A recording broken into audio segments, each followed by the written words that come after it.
Hey, and what's up, SFL Nation? And welcome back to SFL Nights with AJ Striker.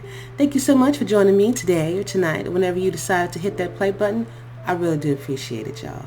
We had a lot of activities that happened over the weekend and during the week. Great stuff. Hope that you got a chance to check it out. If you did not, I have a little rundown for you. So on Saturday, the SFL Honors Awards took place and they were amazing. There were a lot of people and moments that were acknowledged for their impact on season 14, and kudos to all the nominees and the winners.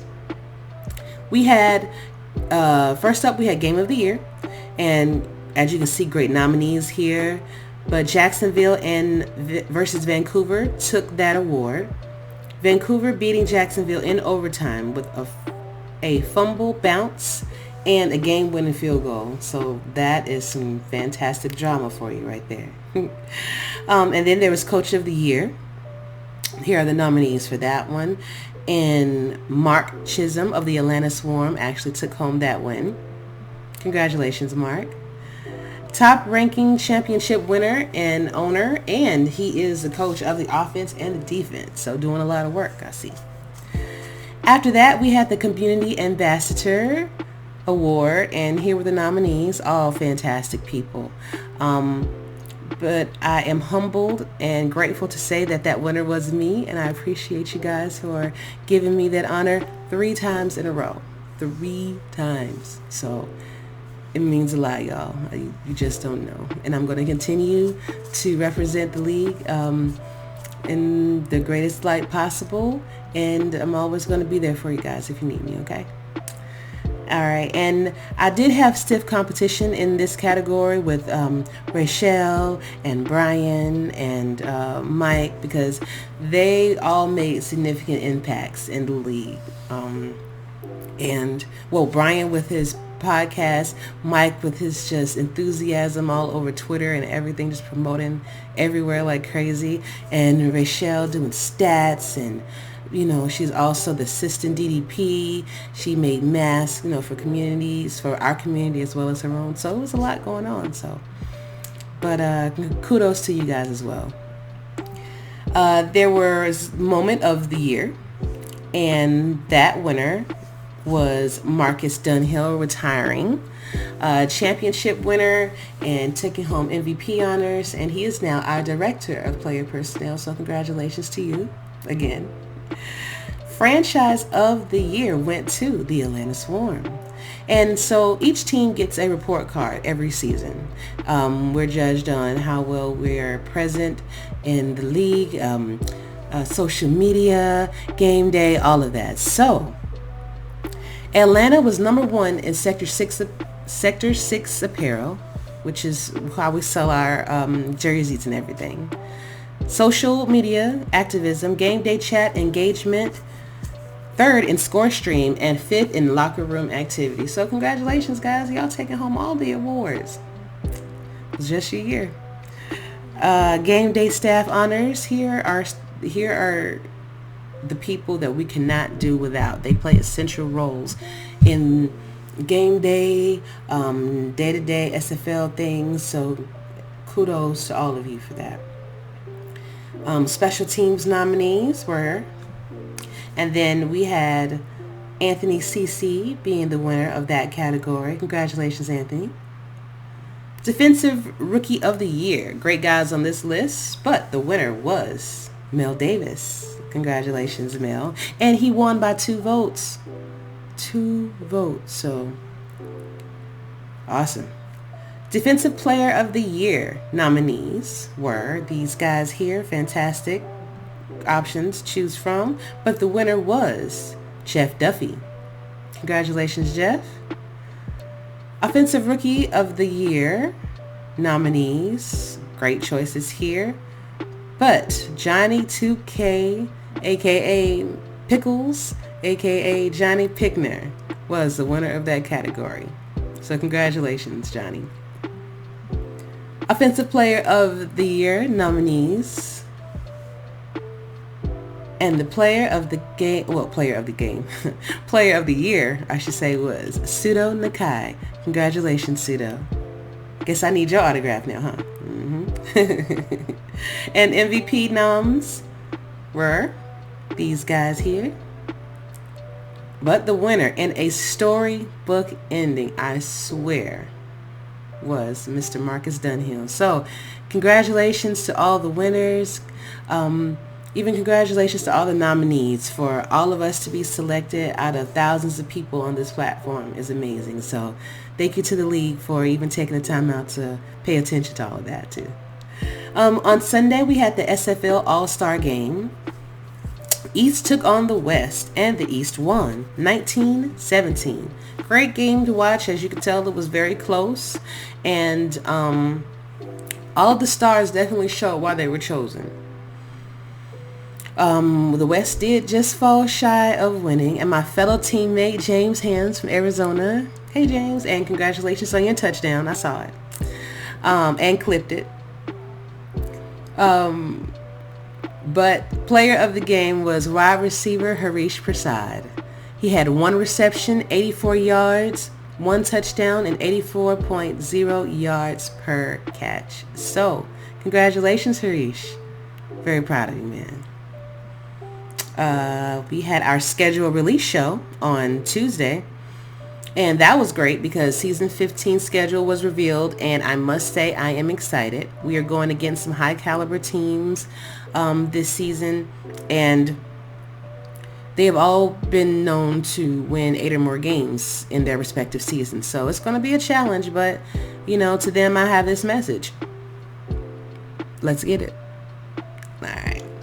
And of course, we had our SFLm Game 7 action that happened on Wednesday. And I will explain all of this in a second.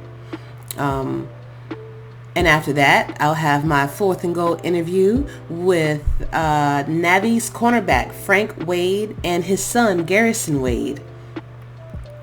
So, and I'm really excited about that. So everybody just sit back, relax, and enjoy. All right, so SFLm Week 7 review goes as follows. The Adams took on the Mud Dogs, and the Mud Dogs won 13-6. It was a close game for the first half, then the Mud Dogs just pulled away, scoring a touchdown in the first and 6 points in the fourth. Had 112 yards passing, 74 yards rushing, 186 total yards. Their time of possession was 22 minutes and 48 seconds with 1 turnover, while the Adams scored a field goal in the second and third. And they had 154 yards passing, 48 yards rushing, and their time of possession was 20 minutes and 47 seconds with 3 turnovers. Player of the game was Thomas Smith, free safety. He had 1 interception, 9 tackles, and 0 tips. So, congratulations, Thomas, for being player of the game. And congratulations on your win, my dogs. The Navies battled the Flight, and the Navies won 39-16. Big numbers. The Navies scored 10 points in the first, 13 in the second, 10 in the third, and 6 in the fourth. They were balanced, scoring 274 yards passing and 250 yards rushing, having 524 total yards. The time of possession was 28 minutes and 59 seconds with no mistakes. Almost a perfect game. The Flight scored 3 points in the second, 6 points in the third, and a touchdown in the fourth. They also had 256 yards passing, 65 yards rushing, 321 yards total. They only held the ball for 14 minutes and 58 seconds though, and they had 2 turnovers. Player of the game was halfback Scott Johnson. 29 attempts, 248 yards, 3 touchdowns, and 19 reception yards. Congratulations, Mr. Johnson, and congratulations to the Navies. Next up, we have the Cavalry taking on the Lynx, and the Lynx took home the win, 20-17. Very close game. The Lynx scored 14 points in the first, 3 points in the second, and a field goal in the fourth. They had a balanced game as well with 167 yards passing and 107 yards rushing. 274 yards total for them. They held the ball for 24 minutes and 2 seconds and 1 turnover. Ottawa had 7 points in the first and 10 points in the fourth. And their passing was 289 yards. Negative 2 yards. Negative 2 yards, guys. What happened? Ending up with 287 yards total. They held the ball for 19 minutes and 58 seconds and 2 turnovers. Y'all can... Negative. Player of the game was halfback Ezekiel Love with 29 attempts, 110 yards, 11 reception yards, and 1 reception touchdown. So congratulations to the Lynx, and congratulations, Mr. Love. Calvin, we don't have to have a talk about that. Negative? I'm sorry. Fuel took on the Rattlesnakes, and the Rattlesnakes won. Scoring in a big way, too. 20-6. The Fuel tried, but they were able to score 3 points in the first and in the fourth. They also had 193 yards passing, 79 yards rushing, 272 total yards. The time of possession was 20 minutes and 44 seconds with 1 turnover. The Rattlers scored 7 points in the second. The second had 7 points in the third and 10 in the fourth. They also had 279 yards passing, 78 yards rushing, 357 yards total. Their time of possession was 23 minutes and 16 seconds with 2 turnovers. Player of the game was quarterback J.Q. with 24 completions out of 34 attempts, 279 yards, 1 touchdown, and 2 rushing yards. So, congratulations, all of you. And like I said, championship playoffs is right around the corner. And speaking of which, according to the league calculations, unfortunately, Birmingham Fuel, the San Jose Flight, and the Lincoln Rattlesnakes have no path to the off season. I'm sorry, guys. But you played a hell of a games and you got a chance to showcase your talents, which is awesome. You had a lot of people watching what you guys can do out there, so you did try. Albuquerque has a 25% chance of becoming the number 4 seed, depending on how Week 8 goes for them. Speaking of Week 8, the Week 8 SFLm schedule goes as follows. At 2 p.m. Eastern, San Jose, 2-5, will be taking on Boise, 4-3. And I'm going to go with Boise on this one. At 4 p.m., Ottawa will be taking on Birmingham. Ottawa is 5-2, and Birmingham is 2-5. I'm going to go with Ottawa on that one. At 6 p.m. Eastern, Lincoln will be taking 3-4 Lincoln, I should say, will be taking on the 3-4 Adams. And at 8 p.m., Madison, 5-2, will be taking on Annapolis, 4-3. And I am going to choose Boise, Ottawa, Albuquerque, and the Lynx. All of these teams have shown that they can pull it out when it needs to. Definitely great defenses. Ottawa was sitting at number 1. Madison Lynx just came out of nowhere and just, fought back real hard. Boise Mud Dogs as well. So these are some really great teams. All of you are great. Don't get mad, like I said, when I say this, but these are just my thoughts on who are going to win based on their performance the entire time. The SFLm semifinals will air at 6 and 8 p.m. Eastern on YouTube, June the 15th, and the inaugural SFLm championship game will be hosted by the SFLm team closest to the highest seed city. and will be broadcasted on 11 Sports Network and for the fans on June 19th at 7 p.m. So, guys, if you all want more information about the playoff scenarios and how it would, depending on who wins for Week 8, how it would shake out, please visit www.simulationfl.net for that and more. We have a lot of great information on there. Articles, news, all of that good stuff. So next up, we do have our 4th and Goal interview, so stay tuned. All right, and what's up, SFL Nation? We are back with my 4th and Goal interview. I have 2 fantastic guests with me tonight. I have Mr. Frank and Mr. Wade Garrison. They are rookies for season 15. They're looking forward to landing on a great team. What's up, guys? How you doing, Ash? Hey. Doing wonderful, doing wonderful. Now, Frank, you're actually on a team already. You are on the Navigators, right? Yes, ma'am. I'm number 25, play cornerback. My player's name is Blue. Fantastic. So how are you enjoying that experience so far? Oh, I'm having a great time. My wife notices that I'm happy, bouncing around the house, and she likes the fact that this is making me, I have fun and be energetic about it and everything like that. I'm just trying to get involved the best way I can. That's a beautiful thing. Beautiful thing. And so, Wade, you're actually in here too, right?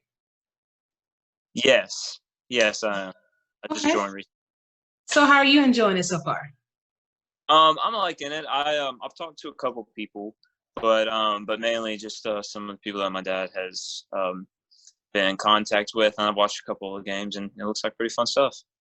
Okay, fantastic. So since you guys are new to the podcast, I want you to tell us a little bit about yourself. And it doesn't matter actually who goes first. Just give us if you want to give age, that's fine. But like your hometown, some interesting facts about yourself, tell us whether you played sports or not, that kind of thing. Okay. My name is Frank Wade. My player's name is Garrison Blue. I named him after Garrison.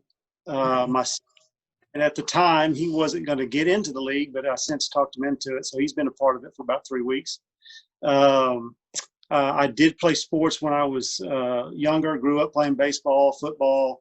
I was a better baseball player than football player, but I just loved the game of football. Ended up coaching it. I've been coaching for over 20 years, and I had the pleasure of coaching Garrison his 4 years of high school as his position coach at wide receiver. We're from a town just east of Shreveport, Louisiana, called Bossier City, Louisiana, and we're about 3 hours from Dallas, Texas, and that makes us huge Cowboy fans. Oh, okay. Well, you joined the league. There's a lot of Cowboy fans in the league, so I've been meeting. Gotcha. All right, and Wade, tell us about yourself. So I guess much of the same, from the same place, and I'm a big Cowboys fan myself because he raised me that way. I got to play ball in high school, middle school, and of course all the years before. And like you said, he was my position coach. I'm just finished up my first year of college now at Louisiana Tech, over in Ruston, which is a small little town in northern Louisiana. And just figuring out things from there. That's pretty much it.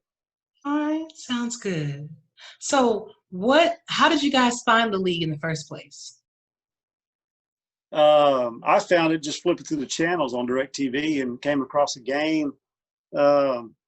I want to say it was Queen City was playing, and I got interested in it, went to the website, checked it out, joined the Discord, and I think the first person I met was Gerald, and he was very instrumental in getting me attached to this league. And I asked a bunch of questions. He was always there for me and answering questions for me and guiding me and all that stuff. And I decided to join, and I've been having a blast ever since. Wonderful. Glad to hear that. And what about you, Wade? Well, of course, he tells us about it every day, and says some of the stuff going on, and he kept asking me if I wanted to get into it, and then he said one day we were driving in my truck, and he said, yeah, like he was like, you got to meet some of my you should meet some of my friends, and it'd be fun. We could be a father-son duo. And I was like, okay, then maybe I'll give it a shot. So that's how I ended up getting into it. Awesome. So the positions that you're planning to apply for, I'm assuming, are you going to be a cornerback, Frank? I had signed wide receiver, but they put me on the Navigators as a cornerback, which is fine because I'm having a blast. But my ideal position is playing wide receiver. That's what I really want to do. I played it in high school.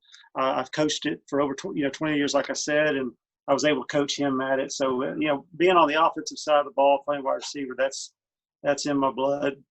So that's where I'd like to land. I'd like to land on a team doing that. Okay. Sounds good. Sounds good. And Wade, what about you? So I actually put 4 positions that I would like to play as, and that's running back, quarterback, wide receiver, and linebacker. I was wide receiver in high school. I was a quarterback in middle school, and I always, if I wanted to play another position on offense, then it'd be running back, and if I wanted to play another position on defense, then it'd be linebacker. So that's why I picked those 4.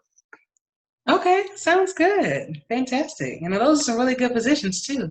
Quarterback position, though, it's fun, but when they win, yay! But when you lose, it's all your fault. Okay. So, Oh, are you? Yeah, you're the quarterback for the Scorpions, correct? I am. So it's, I love it. But you do have those times where it's just like, man, another interception. Why? What am I doing wrong? But so tell me, do you gentlemen want to become involved in the league in any other aspect, like the beat writing team or stats or broadcasting, anything like that?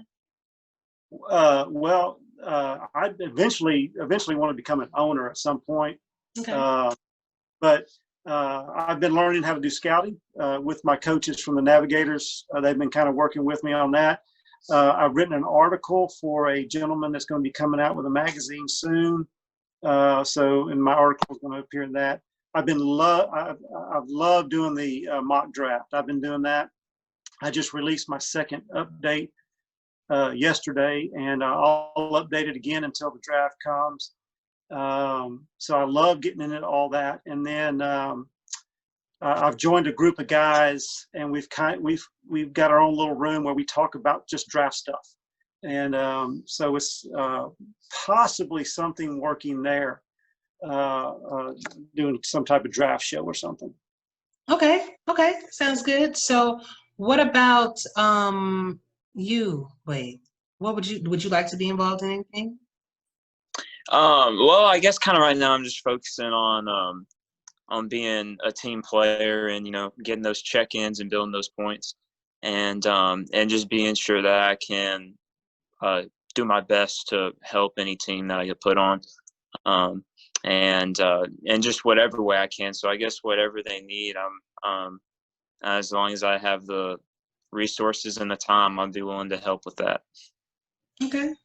All right, sounds good. So how do you guys handle trash talk and adversity? Because, it's a lot of people here, when you just come in fresh off a game and it's a loss, and they're talking trash, how do you guys handle it? I'm used to that stuff in the real world, so on here it doesn't bother me that much. Some guys get riled up, and I just let it go in one ear and out the other, so it doesn't bother me that much. Some of it's kind of comical, actually. And I'm actually I dealt with that a lot in real life as well, on the football field, and like sometimes players can get dirty. I remember one time I was going to pick up the ball to hand it to the official, and one of the players picked up the ball and threw it and it hit me in the face mask. And lots of people were ready to fight him, but I just went, picked up the ball, and handed it to the official. just not letting it affect you is an important thing. So keeping composure is something that I've always been taught from a very young age. Oh, fantastic. Fantastic. So what was it like having your dad coach you? So it was actually better than a lot of people would probably think. I didn't get shown like favoritism or anything, but he also wasn't like super duper harsh on me or anything.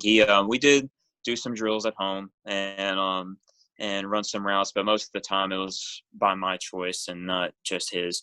And it was something really fun. It felt really good to have someone there that loves you and cares about you, right there on the sideline and being your coach and at practice. And I could go up and hang out with them whenever I was having a bad day or a good day. It didn't matter. Okay. And so tell me, Frank, what was it like coaching your son? Like when you see, like there are times when you want to kind of give him a break, but you're like, no, I want you to be good, So yeah, tell me.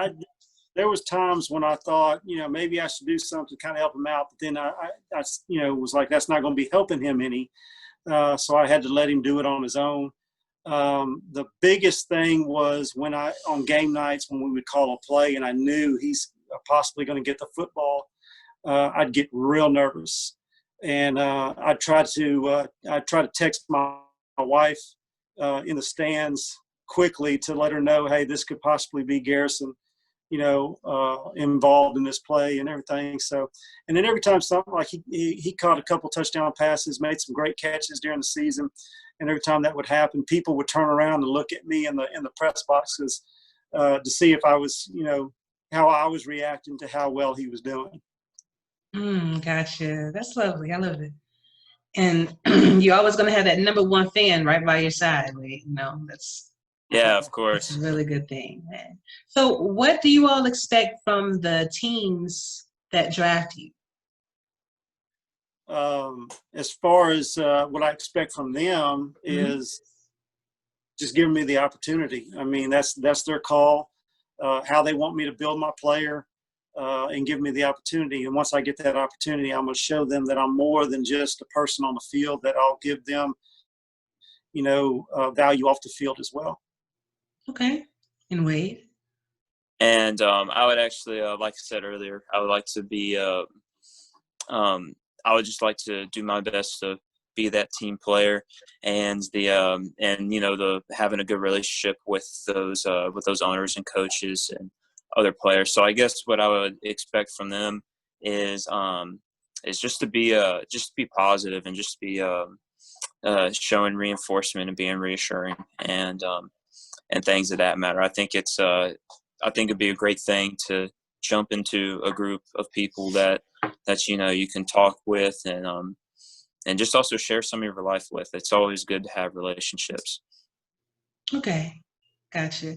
And so, Frank, you guys are 4-3 as the Navies. Yes, ma'am. So, what do you think is going to take for you guys to bring home the championship? Got to win out. We said it. We lost 2 in a row, and after that that second loss, it stung. It hurt pretty good, and we told each other we're going to have to win out, and we bounced back this past week. We hope to continue to build on that. We've already beaten Madison once, so we're hoping to take that momentum. We're playing at our place this time, so we got a little bit of an advantage. Coaches are working hard, running simulations and things like that. So our goal right now is to just get in the Final Four, and then once we get in the Final Four, anything can happen. Okay, gotcha. Last question, gentlemen. So what type of personalities will you be bringing into someone's locker room? That's very important when we are deciding on whom to bring aboard. You want to go first? Yeah, sure. I'll go first. So I'm somebody who has kind of been trained to be a leader my whole life, and but I love leading by example the most. So I would want to be somebody who is is positive and encouraging, and just able to do whatever I can to either lighten any tension or bring others up when they're down, or even help celebrate a win or a victory. So basically, I would just look to be somebody who leads by example, having a good personality, and overall. Okay, gotcha. And Frank? I've been telling the owners and the GMs that I've been talking to, like kind of piggyback on what I said earlier about being something more valuable than just a player on the field, just, a value to the locker room, anything they need me to do as far as maybe stats, commentating, graphics, whatever, that I can give them. I tell them I'm going to be the franchise. I want to be the face of the franchise. I want to be that guy they know they can be proud of on and off the field. Wonderful. Well, guys, this was a fantastic interview, and I'm really grateful for your time that you set aside for me. Actually, been trying for a while to get this together, but things happen. So I'm just glad we were able to bring it together at this moment. So thank you for being here. Thank you so much. Thank you. Yeah, so what I like to do at the end of our show is to give you the last word. So that could be a shout out. Some people like to do poems. Some people like to sing, So I'm going to give both of you some time to do your thing. And I'll start with you first, Frank. Okay. Shout out to my demo crew of the Navs. Love you guys. Made some good friendships, and I wish we could all get drafted by the same team, but I know it's not going to happen. But growing up with you guys in this league is going to be awesome. I can't wait for it. Wonderful. And right. I would just thank the community overall for being so welcoming and kind. And I already feel like with my dad knowing lots of people that I can maybe get some extra clout, so to speak, being able to I get to some of the great guys that my dad has already met, and things like that. So I would just like to thank everybody for being so welcoming overall, and just being supportive. That's been fantastic. Awesome. And then, the more you're out in chat, the more you're talking to different people and, getting yourself out there, people will remember you. So, but thanks, guys. Looking forward to seeing you being drafted by, I know you guys are going to get drafted, or you're going to be on somebody's team. So I want y'all to have fun. And of course, if you have any questions, y'all feel free to ask me or, anybody. We got you. Okay. Thank you, Ashley. Thank you so much. You're very welcome, dear. Have a good one. All right. You too. And so thank you for joining me today or tonight. I really do appreciate it. Special thanks goes out to Garrison Wade and Frank Wade for being on the show. And I think I did get your name wrong, Garrison, on the show. I think I was calling you Wade, so I'm sorry. But a special shout out also goes to Jess Otis Berto for helping me with the game clips as well. Thank you so much, man. That really does help. I really do appreciate it. If you're interested in being on the show, please just DM me, get in touch with me somehow. I'll be happy to have you on. I'm looking forward to bringing you another great podcast next week. So until then, y'all, stay safe, treat each other good. Striker out.